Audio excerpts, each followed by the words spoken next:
What exactly is a warp ring? Not the rings you collect, not the ones at the end of a zone that send you to a special stage. Those don't count. A warp ring is basically a portal. You think of a location, throw the ring, and bam, just go right through it.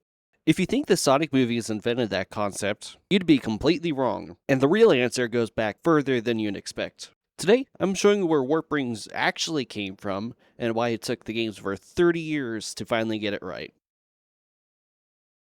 A scientist from Albion, the last echidna of civilization, dedicated his life to researching chaos energy. That research went sideways when he attempted to drain Knuckles, who at the time essentially became a living chaos emerald. It's a whole different story in itself. The ancient tech suit he built for the procedure to harness the power malfunctioned, and instead of draining Knuckles, it corrupted Finitivis himself with raw chaos energy, turning him what you would basically call a photonegative version of Chaos Knuckles. Or at least that's what the comics state. While recovering, he did what any unhinged scientist would do. He took that corrupted chaos energy inside of him and shaped it into a physical form. Warp rings. Portable portals. Portable portals. He could throw and step through to anywhere on the planet Mobius he so chose. After the incident, his ideology shifted drastically, radically enough that Albion deemed him a threat to the state. So he escaped, eventually teaming up with the Eggman Empire to fulfill a singular goal: the annihilation of Albion itself from the face of the planet. And the warp rings? They became his most dangerous tool. He lent them to other villains within Mobius, used them to teleport across the planet at will, and in combat, he'd redirect his enemies' own attacks straight back at them through the rings. But a standard warp ring only gets you so far, anywhere on Mobius.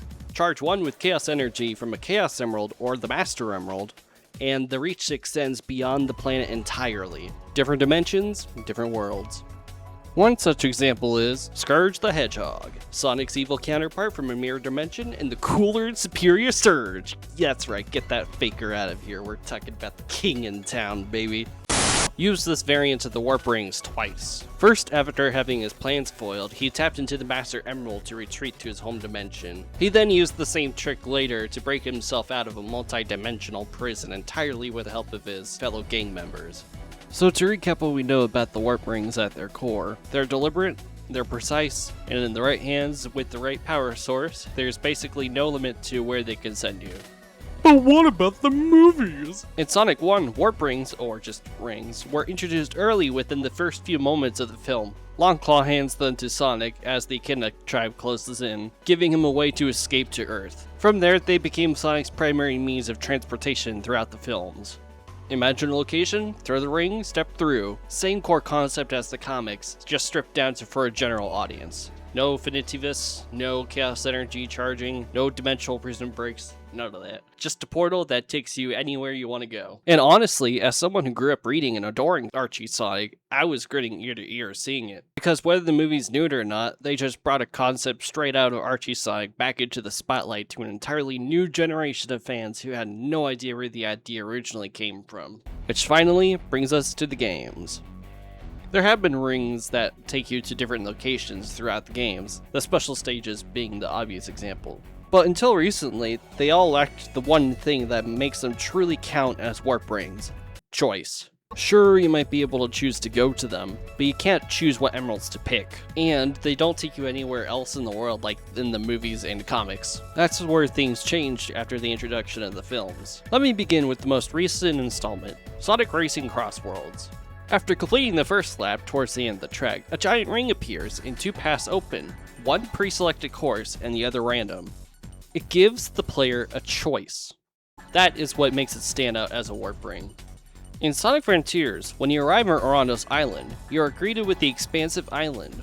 But if you ever look so slightly to the right, there's a giant ring. Choosing to go to the normal route of the vanilla game will send you through its original story and conclusion. But if you go to the ring and enter it, if you so choose, you get an entirely different campaign and a much more rewarding experience, as well as some of the most hype moments in recent years. But notice what that decision offers: a choice. In fact, Sonic Frontiers was the first of the recent games to properly introduce a warp ring mechanic, and if they continue down this path, I honestly wouldn't be surprised if it became a core mechanic of the series, like a cool dynamic fast travel for future open zone titles, for like an example. Warp rings didn't start with the movies. They started with a corrupt echidna scientist and a whole lot of chaos energy, over 2 decades before Sonic ever set foot on Earth in the films. The movies brought the concept back into the spotlight for a new generation, and now the games are finally catching up with what the expanded universe figured out a long time ago. And honestly, that's what I love about being a Sonic fan. The lore runs much deeper than most people realize, even through different sources of media, and sometimes it just takes a person 15 years of reading comics as a kid to notice something hiding in plain sight. If you enjoyed this neat little dive into niche Sonic lore, a like and subscribe would mean a lot. I got a lot more Sonic and TF2 content on the way, and trust me, you won't want to miss what's coming in the future. This was my first video essay I've done, and please feel free to let me know what your thoughts down in the comments. I'd love to hear what y'all have to say. Thank you so much for watching, and I'll see you soon.